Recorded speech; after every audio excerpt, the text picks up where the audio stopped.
There's no doubt that spring is sprung because all the stores are absolutely loaded with seedlings and starters.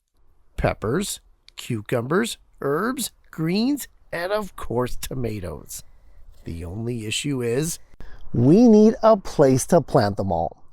Thankfully though, we've got options. Options, yes, but not a lot of time. For those of us starting a new raised garden bed, be it the first time or the umpteenth, we gotta get them filled pretty quickly here or we're gonna miss the season. Really small beds can be treated just like pots and containers, and they can be filled with regular potting soil. For larger beds, however, that's cost prohibitive and not really feasible. There has to be a better way. I got 2 beds here that I really want to plant, but before I can do that, I have to fill them. So today, I've got 5 tips to help us out whenever we're first filling brand new raised garden beds.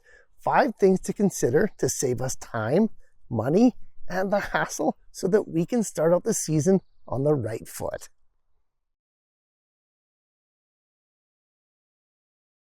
Raised beds come in all shapes and sizes. 2x4s, 2x6s, 2x8s, 4x8s, you name it. Even relatively small raised beds like these ones in my greenhouse here take an astonishing amount of soil to fill. It's quite amazing, and it's something we have to be smart about. But before we get there, let's talk a little bit about placement and prep first. Universally and without compromise, all raised beds designed to grow vegetables need to be in a sunny location. Even cool weather stalwarts like broccoli, cauliflower, and kale need a decent amount of direct sunlight to perform their best. East-west versus north-south orientation doesn't really seem to matter, but if you're placing your new raised bed on an area with a known weed problem, or your depth is pretty shallow, well, you should probably put down some sort of weed barrier first. The top choice for this is 1 to 2 layers of thick, unprinted cardboard. It's organic based, and once it's done its job of smothering all those weeds, it'll simply break down. Okay, with the beds placed and prepped, we can now start to think about filling them. And filling new beds from scratch comes in 3 different parts.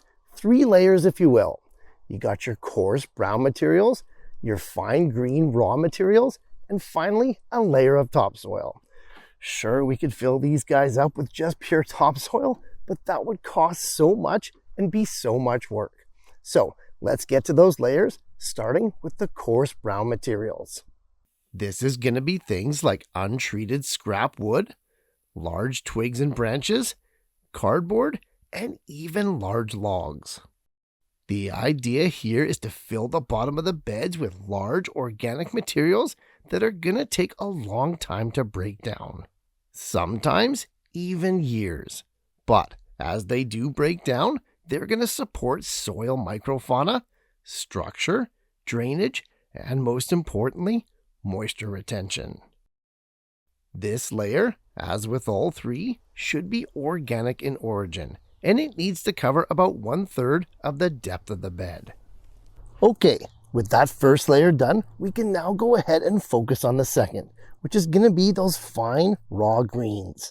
These will be things like grass clippings, leaves, yard trimmings, and raw kitchen waste. This is the middle layer, and again, it comprises about 1/3 of the total depth. For me, with these particular 2 beds, I'm not refilling right from scratch. There was some existing soil still in there, and they're starting to fill up fast, already to the halfway point.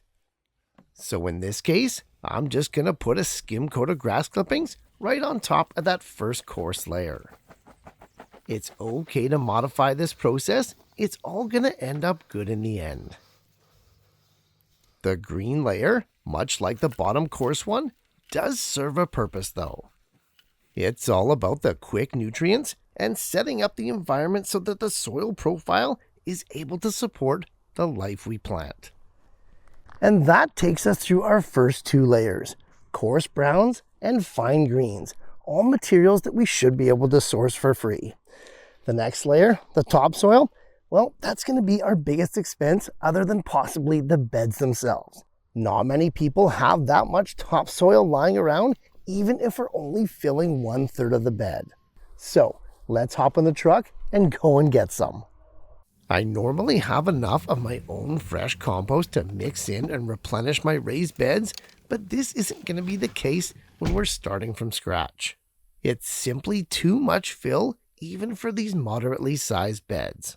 Also, by looking at the cost just to fill in a 5 to 6 inch layer, we get a better idea of just how expensive this part of gardening can be. $30 just to skim coat 2 2x8 beds is a bit of a sting. This is why filling the beds using the 3-layer approach is so important. It can also be tough, time-consuming work, especially when you can't dump it in one wheelbarrow at a time because the edges of the metal beds are so flimsy. Essentially, we're doing double the work and shoveling it twice. Fortunately though, this task will only ever happen once. But could you imagine if we were filling up the entire beds this way? Yikes, that would be a lot of work. Like we said, this is the third and final layer to fill up our beds. However, don't fill them all the way to the top. Make sure to leave about a 2-inch gap. More on that later. We do want at least 6 inches of soil for this top layer, though it does depend on what you're going to grow. I'm only going to get about 4 inches here for these 2 beds, but I do have my old soil below, so I'm not overly worried. From scratch though, with any new raised bed setup, you do want to shoot for that minimum 6 inches of soil, just to be safe. With the bed all filled with fresh new topsoil, minus those 2 inches, all we have left to do is simply rake it level. Well, it would be simple if the rake wasn't broken by the kids last week and hastily taped together. Off to the store to get another one, I guess. Why is it when you start to spend money, it always seems to pile on more all at once? Money aside, this part is super easy, and our beds are now level and completely filled. Mission accomplished.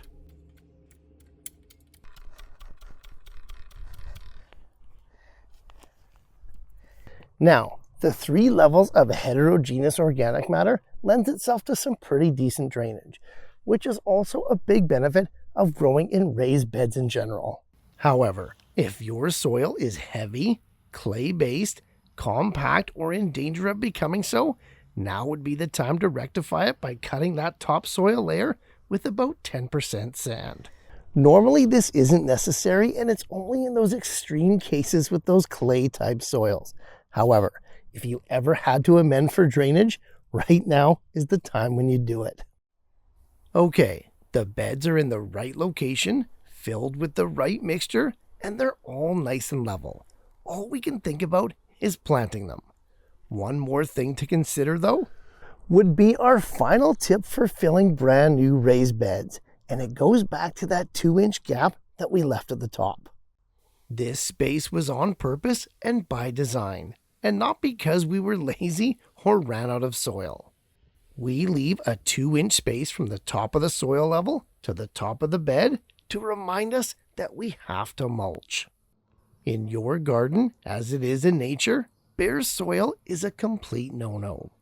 It's a scar on the land where damage has taken place and the natural growth has not yet healed it over.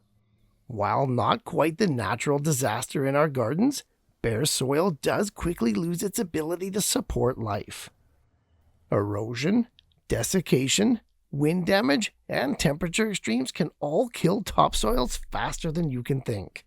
In less than 1 hour on a moderately warm day, the top 1 inch of this topsoil that I just put in the beds has already completely dried out.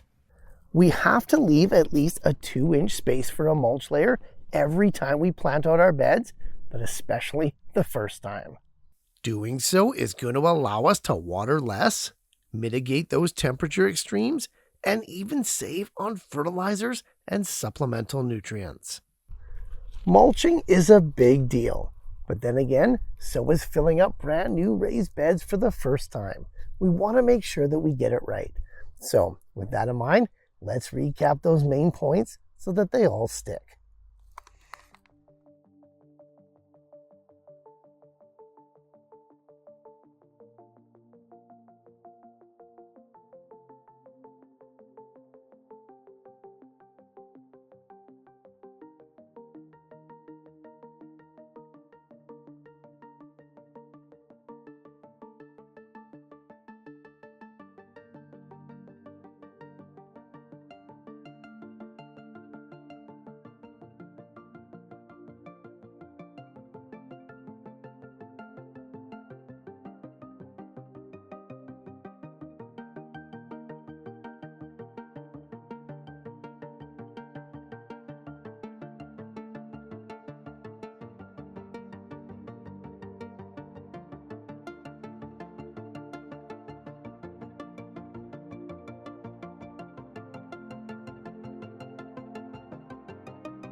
Filling up new raised beds is often the most expensive and most labor-intensive part of gardening.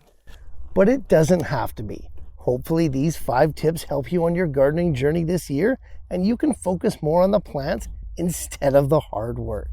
As always, guys, happy growing, and I'll see you in the next one.